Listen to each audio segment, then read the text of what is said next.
Next question है, draw any circle and mark point A B C such that. सबसे पहले ये कह रहा है कि हमें एक सर्कल ड्रॉ करना है, ठीक है। अब देखो, ये हम एक सर्कल ड्रॉ करेंगे, इस पॉइंटर को रख के कुछ रेडियस का मैंने एक सर्कल ड्रॉ कर लिया।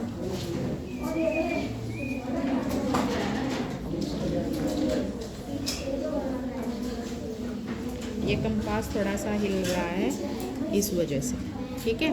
एक सर्कल ड्रॉ कर लिया मैंने। ये कह रहा था कि ए इज ऑन द सर्कल, कि ए है ना सर्कल के ऊपर है, मतलब कहीं पे भी ए लगा दिया, ये मैंने पॉइंट लगा दिया। सर्कल ऑन द सर्कल का मतलब है सर्कल के ऊपर, तो ये हो गया एक। नेक्स्ट है, ये कह रहा है B is the interior of the circle, B इसके अंदर है, इंटीरियर मतलब अंदर, तो कहीं भी मैंने कोई पॉइंट लगा दिया और ये है बी। नेक्स्ट कह रहा है C is in the exterior of the circle, exterior का मतलब होता है बाहर, मतलब इस सर्कल के कहीं भी बाहर, कहीं भी लगा दो, ये हो गया सी पॉइंट। नेक्स्ट है, let A and B be the centre of two circle of equal radii. ये कह रहा है ए और बी सेंटर हैं दो सर्कल के जिनकी रेडियस है वो इक्वल है। Draw them so that each one of them passes through the centre of other. Let them intersect at C and D. Examine whether A B मतलब line segment A B and C D are at right angle. देखो ये क्या कह रहा है, एक हमने ये एक सर्कल बना लिया, इतनी ही रेडियस का एक सर्कल मैंने ड्रॉ कर लिया।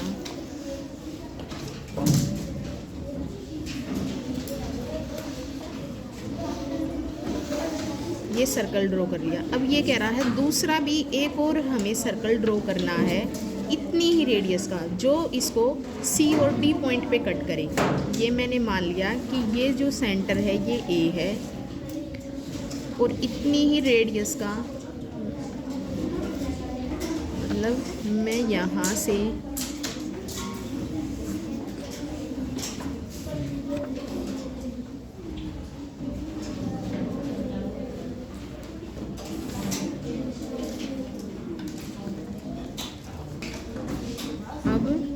एक और सर्कल हमने ड्रॉ कर लिया, ठीक है। और ये कह रहा था कि ये सेंटर है, इसका सेंटर है बी, इसका सेंटर क्या था बी, और कह रहा था कि सी और डी पे एक दूसरे को इंटरसेक्ट करें, मतलब सी यहाँ हो गया और ये यहाँ पे हो गया डी। और अब कह रहा है कि let them intersect at C and D, examine whether A B line segment C D are at perpendicular angle. ये कह रहा है कि हमें एग्जामिन करने हैं कि ये जो लाइन सेगमेंट बनी है ये वाली, इनको ज्वाइन कर दो, ये हो गई ए बी लाइन और ये हो गई C D line segment, C D line segment. अब देखो हम देखेंगे कि हमें पता करना है कि ये परपेंडिकुलर है या नहीं है। अब देखो मैंने इस लाइन सेगमेंट पे ये रख दिया, अब देखो पूरी ये बन रही है 90 डिग्री पे बन रही है ना, तो इसका मतलब कि ये राइट एंगल तभी तो बनता है कि 90 डिग्री का एंगल हो। तो अब हमें पता चल गया कि यहाँ पे भी 90 डिग्री का एंगल है और 90 डिग्री का एंगल है। तो अब ये हमारा चैप्टर ख़त्म होता है। उसके बाद हम अपनी नेक्स्ट एक्सरसाइज करेंगे 14.2।